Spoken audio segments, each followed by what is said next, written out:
Medical jurisprudence चूँकि बहुत ज़रूरी है और किसी भी ज़ख्मों का असल होना या जानबूझकर लगाया जाना, इसमें फ़र्क कैसे पता चलेगा, ये भी जो है वो मोदी ने काफ़ी क्लियरली इसको एक्सप्लेन किया हुआ है। ये हर क्रिमिनल लॉ की जो प्रैक्टिस कर रहे हैं या जो वैसे जिन्होंने एग्ज़ाम देने हैं, उनको ये पता होना चाहिए कि ये बेसिकली जो है असल ज़ख्म और जो फ़ॉल्स ज़ख्म होते हैं, जिनको मोदी ने 2 कैटेगराइज़ में तकसीम किया हुआ है, वो क्या होते हैं बेसिकली।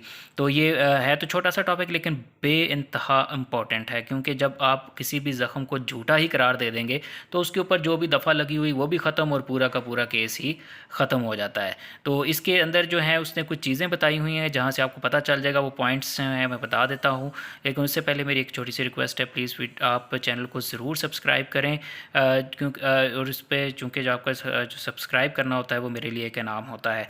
इसके अलावा मेरे PPC, CRPC और QSO के सब लेक्चर्स अवेलेबल होते हैं। आप जो है अक्सर लोग मुझसे पूछते हैं कि दूसरे भी टॉपिक्स पर वीडियो शेयर करें, तो वो जो है वो पहले मेरे बने हुए होते हैं। तो आप जो भी ख़ास तौर पे लोग प्रैक्टिस कर रहे हैं, जो लॉ को समझना चाहते हैं, तो मैंने हर चीज़ को आसान लफ्ज़ों में करार दिया है मुझे। और मैं इस चीज़ में जो है अगर दावा भी करूँ तो मैं बजाना दूँगा कि इससे आसान आपको किसी जगह पर समझने के लिए लेक्चर्स नहीं मिलेंगे। तो आज मैं स्टार्ट कर लेता हूँ इससे। जी देखें, इसमें मोदी ने जो कहा है कि जो ज़ख्म असल होते हैं उनकी वजह क्या होती है, वो जगह किस पे होते हैं, उसके अतराफ़ में मार्जिन कैसे होते हैं, उसकी शक्ल कैसी होती है, उसका रंग कैसा होता है, उसका जुज़्व क्या है, उसकी ख़ारिश जो है वहाँ पे उसको प्रेजेंट होती है या नहीं है। इसके अलावा जो है वहाँ पे सूजन होगी या नहीं, या केमिकल टेस्ट जो और होती हैं कि वो क्या रिज़ल्ट देते हैं, जिससे पता चलता है कि ये ज़ख्म जो है वो असल हैं या जानबूझकर लगाए गए हैं। तो सबसे पहली बात जो उसने कही वो है वजह। वजह क्या है? वजह देखें, उसने ये कहा है कि ये ट्रॉमा की वजह से होते हैं। ट्रॉमा उसने बेसिकली जो कहा है वो है कि वो डायरेक्ट इम्पैक्ट, किसी भी चीज़ का लग जाना, ट्रॉमा, ठीक है? कि कोई भी लग जाने से कोई चीज़ आपको आती है तो वो जो होता है ये एक उसकी पहचान है कि ये किसी चीज़ के अंदर लगने से हुई हैं या कोई चीज़ इसमें आके लगी है तो बंदे में तब जाके जो ज़ख्म आया है, तो ये होगा सही ज़ख्म। तो जो होगा जी एक जानबूझकर लगाया ज़ख्म, वो किसी भी इरिटेंट सब्सटेंस, देखें उसने इरिटेंट सब्सटेंस से करके एक बहुत जनरल टर्म लिख दी। इरिटेंट से मुराद ये है कि अब हो सकता है किसी ने कील वाला डंडा अपने जो है वो मार लिया ठीक है, हो सकता है किसी ने ब्लेड से खुद को ज़ख्म कर लिया है, तो यानी कि इरिटेंट सब्सटेंस उसके अंदर उसका होना ज़रूरी है। तो जो असल ज़ख्म होंगे उसमें इरिटेंट सब्सटेंस का होना ज़रूरी नहीं होता। तो अब दूसरी जगह उसने कहा कि किस जगह पर लगते हैं, साइट पर। उसने कहा देखें जो सही ज़ख्म होते हैं वो तो जिस्म में किसी भी जगह पर लग सकते हैं, ठीक है, और लेकिन जो झूठे ज़ख्म होंगे या जो जानबूझकर लगाए गए ज़ख्म होंगे वो हमेशा उन्हीं जिस्म के हिस्सों पे होंगे जो इंसान की जहाँ तक रसाई मुमकिन हो सकती है। यानी कि वो खुद वहीं तक ही मारेगा ना जहाँ उसे लगेगा कि मैं यहाँ तक मार लेता हूँ, और वो कोशिश करेगा कि उन हिस्सों पर मारे जिसको वो बर्दाश्त भी कर पाए। तो वो कोशिश करेगा कि बॉडी के नरम और नाजुक पार्ट्स पर वो ना मारे। तो इसलिए ये भी एक पहचान होती है कि ये ज़ख्म जो है वो झूठा है या सच्चा है। उसके अलावा फिर उसके एतराफ़, यानी कि जो ज़ख्म होता है उसकी साइडें जो हैं वो कैसी होती हैं, वो मोदी ने ये बताया है कि जो उसकी साइडें होंगी, जो उसके मार्जिन होंगे वो इल डिफाइंड होंगे। यानी कि जो सही ज़ख्म होगा उसको आप सही तरह से उसके मार्जिन, उसकी साइडें सही तरह से पहचान नहीं सकते। तो जो होंगे जानबूझ कर लगाए गए ज़ख्म होते हैं उनके मार्जिन बड़े क्लियरली लगे होते हैं, क्योंकि वो खुद लगाए गए होते हैं और पूरे नाप तोल के लगे होते हैं, इसलिए उनके मार्जिन से आप पहचान सकते हैं कि वो ज़ख्म झूठे हैं या सही।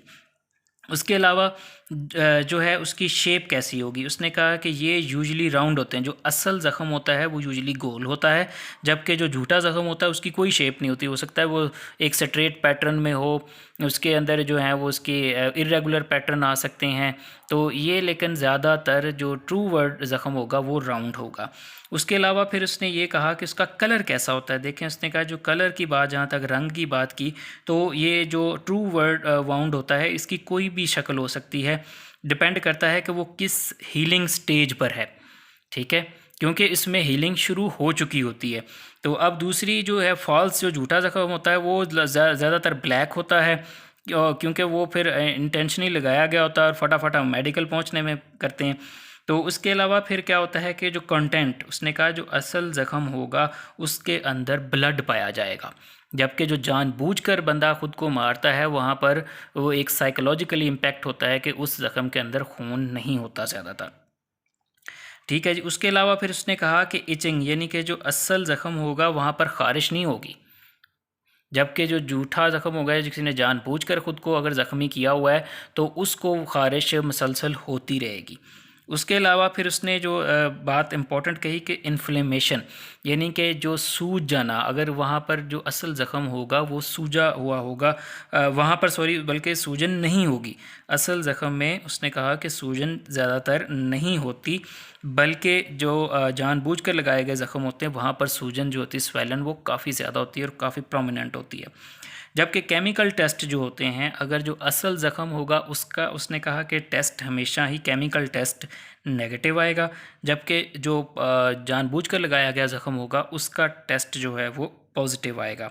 तो इस तरह से देखें ये चीज़ें होती हैं जो आप कहते हैं कि जो असल और झूठे ज़ख़म की पहचान है। अगर आपने किसी भी मेडिकल को पढ़ना है तो और साथ ही ज़ख़मों की हालत देखनी है तो वहाँ से आपने फ़ौरन कह देना कि जनाब कि ये ख़ुद जानबूझकर ज़ख़म लगाया गया है। और ये हमेशा ही प्रैक्टिस में बहुत इंपॉर्टेंट होता है। ये सवाल वहाँ पूछा भी जाता है, अक्सर आया जाता है कि आपने असल में किस तरह से पहचान करनी है, और लोगों को ये मेडिकल का नहीं पता होता। तो वीडियो अच्छी लगे इसको लाइक कीजिएगा, शेयर कीजिएगा, कॉमेंट कीजिएगा। Thank you.